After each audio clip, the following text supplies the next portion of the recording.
So ప్రస్తుతం software ఇండస్ట్రీలో ఒక టెక్నాలజీ అయితే ఎక్కువ లొకేషన్తో సంబంధం లేకుండా ఎక్కువ జాబ్ ఆపర్చునిటీ క్రియేట్ చేస్తున్న టెక్నాలజీ ఏంటంటే సర్వీస్ నౌ డెవలపర్ అండి. ఎందుకంత కంపెనీస్ సర్వీస్ నౌ డెవలపర్కి అడాప్ట్ అవుతున్నాయి అండ్ ఎక్కువగా హైరింగ్ జాబ్ ఆపర్చునిటీ క్రియేట్ అవుతున్నాయి అంటే దానికి మెయిన్ రీజన్ ఏంటంటే క్యాండిడేట్స్లో చూస్తుంది ఏదో ప్రాబ్లమ్ సాల్వింగ్ స్కిల్స్ ఉంటేనో లేకపోతే కోడింగ్ స్కిల్స్ నేను మంచి కోడింగ్ రాయను అనుకుంటే సరిపోదు. కంపెనీస్ ప్రజెంట్ చూస్తుంది ఏంటంటే మెయిన్ థింగ్ ఏంటంటే వాళ్ళు ప్రాఫిట్ చూసుకుంటున్నారు. అంటే వాళ్ళ టైం అండ్ కాస్ట్ సేవ్ అవ్వాలి. టైం అండ్ కాస్ట్ సేవ్ అవ్వాలంటే service now developer is the number 1 platform అండి ఎనీ ఆర్గనైజేషన్. అందుకే సర్వీస్ నౌ డెవలపర్కి ఎంత ప్యాకేజ్ ఇచ్చినా సరే హైర్ చేసుకోండి కంపెనీస్. ఎందుకంటే వాళ్ళకి ప్రాఫిట్ వస్తుంది, టైం సేవ్ అవుతుంది, కాస్ట్ సేవ్ అవుతుంది. ఎలా అంటారా, ఒక స్మాల్ రియల్ టైం ఎగ్జాంపుల్ చెప్తాను. సో సపోజ్ ఒక కంపెనీకి 5,000 ఎంప్లాయీస్ ఉన్నారనుకోండి.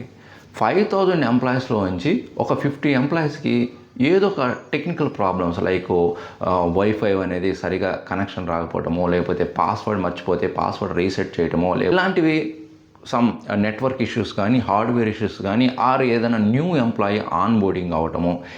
జనరల్గా సర్వీస్ నౌ లేదనుకోండి, సో ఈ పాస్వర్డ్ రీసెట్ ప్రాబ్లం ఎవరైతే ఫేస్ చేస్తున్నారో ఎంప్లాయీస్, వాళ్ళు నెట్వర్క్ ఐటీ టీమ్స్కి ఆ సపోర్ట్ టీమ్కి అప్రోచ్ అవ్వాలి, అంటే మెయిల్ సెండ్ చేస్తారు. సో ఎవరైతే న్యూగా ఒక ఎంప్లాయీ ఆన్ బోర్డింగ్ అవుతారో వాళ్ళ ప్రాసెస్ చేయడానికి ఈ హెచ్ఆర్ డిపార్ట్మెంట్ని అప్రోచ్ అవుతారు. ఇలాగ డిఫరెంట్ ఎంప్లాయీస్ డిఫరెంట్ టీమ్స్ని అప్రోచ్ అవ్వాలి.